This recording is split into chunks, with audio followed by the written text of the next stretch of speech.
మీ ఎమ్మెల్యేనే గెలిచింది కదా బీజేపీ, పిలుచుకొని ఇవ్వచ్చు కదా ఒక 2 రూపాయలు.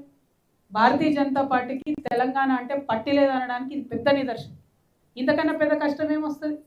నడి బట్టలతోని మన రోడ్ల నిల్చునే పరిస్థితి వచ్చింది కామారెడ్డి ప్రజలకు. ఇట్లాంటి టైంలో కూడా బీజేపీ ఆదుకోకపోతే ఇంకెప్పుడు ఆదుకుంటుంది? ఎందుకోసం ఓటేయాలి? వెంకటరమణారెడ్డి గారిని నేను కోరుతా ఉన్నా, మీరు చారే పాపం ఎన్నికల్లో గెలవడానికి ఆపద మొక్కులు చాలా మొక్కులు మొక్కిండ్రు.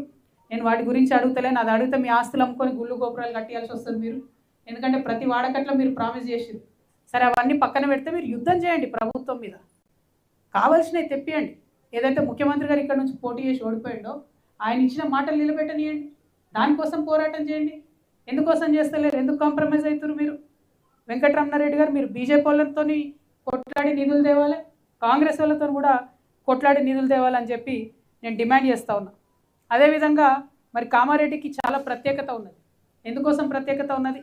ఇక్కడి నుంచే నవంబర్ 10, 2023 నాడు బీసీ డిక్లరేషన్ చేసిండ్రు. ఈ కాంగ్రెస్ వాళ్ళు ఇక్కడ లోకల్ నాయకులు చెప్తే వాళ్ళ మాటలు ఎవరు నమ్మరని చెప్పి పక్క రాష్ట్ర ముఖ్యమంత్రి బీసీ బిడ్డ సిద్ధరామయ్య గారిని తీసుకొని వచ్చి మరి ఇక్కడ బీసీ డిక్లరేషన్ చేసిండ్రు. చేసి సైలెంట్ కూరుకున్నారు. వీళ్ళని ఎవరు అడగరు అనుకున్నారు బీసీల గురించి. మేము ఆనాడు కూడా అడిగినాం, మీరు 42% బీసీలకు రిజర్వేషన్ వస్తా అన్నారు. ఉమ్మడి నిజామాబాద్ జిల్లాలో కామారెడ్డి నిజామాబాద్ కలిపితే 2023 ఎన్నికలలో ఒక్క బీసీకి కూడా కాంగ్రెస్ పార్టీ టికెట్ ఇవ్వాలి. ఒకటంటే ఒక బీసీకి. ఆ రోజు అది కూడా చెప్పినాం. అయినా సరే బీసీ బిడ్డలు ఆనాడు కాంగ్రెస్ పార్టీని నమ్మిండ్రు, సిద్ధరామయ్య గారిని చూసిండ్రు, ఓట్లేసిరు, గెలిపించారు. కానీ వాగ్దానం చేసి మీరు మర్చిపోయారు. మీరు మర్చిపోయిన తెలంగాణ జాగృతి మర్చిపోలేదు. మేము వెంటబడ్డాం.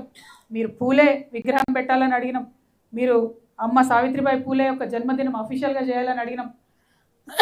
కామారెడ్డి డిక్లరేషన్ యథాతథంగా అమలు చేయాలని ఈ రాష్ట్రంలో ఉన్న అన్ని జిల్లా కేంద్రాలు తిరిగి రౌండ్ టేబుల్ సమావేశం పెట్టి అసలు కామారెడ్డి డిక్లరేషన్ ప్రజలు మర్చిపోకుండా చేసిందే తెలంగాణ జాగృతి సంస్థ. 1 కాదు 2 కాదు, బీసీ డిక్లరేషన్లో మీరు అనేక మాటలు ఇచ్చారు. ఆ మాటలన్నిటి మీద కూడా మేము వెంటబడ్డాం. మా పోరాట ఫలితంగా ఇలా 1 కాదు 2 బిల్లులు వచ్చినాయి. మేము 3 బిల్లులు పెట్టాలని అడిగినాం వాస్తవానికి. కానీ 1 కాదు 2 బిల్లులు వచ్చినాయి.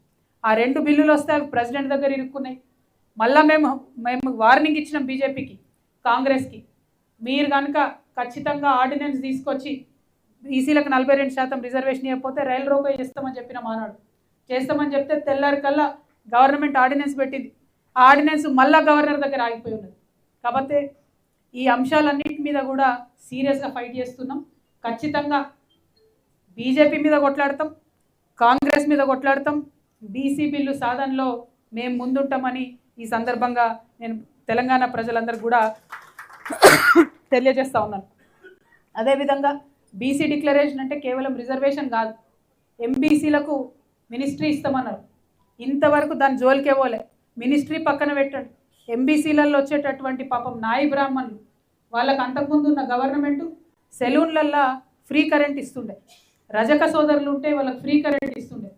ఇవాళ వేలకు వేలు బిల్లు నాయి బ్రాహ్మణుల మీద, రజకుల మీద మోపుతున్నది కాంగ్రెస్ గవర్నమెంట్. తక్షణమే ఆ బిల్లులన్నీ రద్దు చేయాలని చెప్పి నేను డిమాండ్ చేస్తూ ఉన్నాను. అదేవిధంగా ఏం మాట్లాడిన వీళ్ళు, 3 లక్షల కంటే తక్కువ వార్షిక ఆదాయం ఉంటే కంపల్సరీ ఆ విద్యార్థులందరికీ ఫీజు రియంబర్స్మెంట్ ఇస్తామని చెప్పి అసలు దాన్ని ఊసేతుతలేరు. 9,000 కోట్లు బకాయిలు అయిపోయి ఇవాళ బీసీ, ఎంబీసీ, ఎస్సీ, ఎస్టీ బిడ్డలు ఫీజు రియంబర్స్మెంట్ రాక ఇబ్బంది పడుతున్నటువంటి సందర్భం. ఇక ఇంకో మాట అన్నారు, ప్రభుత్వ కాంట్రాక్ట్లలో 42% ఇస్తామన్నారు బీసీలకు. దాని గురించి మాట లేదు, ముచ్చట లేదు. మేము హైదరాబాద్లో కొట్లాడినాం. బీసీ కాంట్రాక్టర్స్ అసోసియేషన్ అని వస్తే మా దగ్గరికి జిహెచ్ఎంసీలో వాళ్ళకు కొట్లాడి వాళ్ళకు వాటా ఇప్పించుకోగలిగినాం. అదే కొట్లాట రేపు రాష్ట్రం అంతా కూడా వేస్తాం. ఖచ్చితంగా మీరు ఏదైతే 42% బీసీలకు కాంట్రాక్ట్లు ఇస్తామన్నారో అవి ఇవ్వాలని చెప్పి నేను డిమాండ్ చేస్తూ ఉన్నాను. అదేవిధంగా 5 ఏళ్లలో ప్రతి సంవత్సరం 20,000 కోట్లు బీసీలకు బడ్జెట్ పెడతామని చెప్పడం బాగానే చెప్పారు. కానీ పెట్టింది ఎంత? వీళ్ళు అధికారంలోకి వచ్చిన మొదటి సంవత్సరం పెట్టింది 9,200 కోట్లు. కానీ అందులో సగం కూడా ఖర్చు పెట్టలేదు. మళ్ళీ రెండో సంవత్సరం పెట్టింది ఎంత? 11,400 కోట్లు. కానీ అందులో కనీసం పావు వంతు కూడా ఖర్చు పెట్టలేదు. అంటే కేవలం చెప్పడానికి 20,000 కోట్లు పెడతామని చెప్తారు. మరి ఎట్లా మీరు ఖర్చు పెడతలేరు? కనీసం పెట్టడానికి కూడా మీకు చేతులు వస్తలేవో బడ్జెట్లో అని చెప్పి నేను ఈ ప్రభుత్వాన్ని ప్రశ్నిస్తూ ఉన్నాను. ఇక అట్లనే రాజీవ్ యువ వికాసం అన్నారు, 15 లక్షల మంది అప్లై చేసుకున్నారు. అందులో సగానికి పైగా బీసీ బిడ్డలు ఉన్నారు. మరి మీరు ఆ బడ్జెట్ దీనికన్నా ఇవ్వండి, యువ వికాసం కింద పిల్లల కన్నా లోన్లు ఇవ్వండి, అది కూడా చేస్తలేరు. ఇక బీసీ ఎంబీసీ కార్పొరేషన్లు ఏర్పాటు చేస్తామన్నారు, అన్ని కులాలకు ఫెడరేషన్లు ఏర్పాటు చేస్తామన్నారు.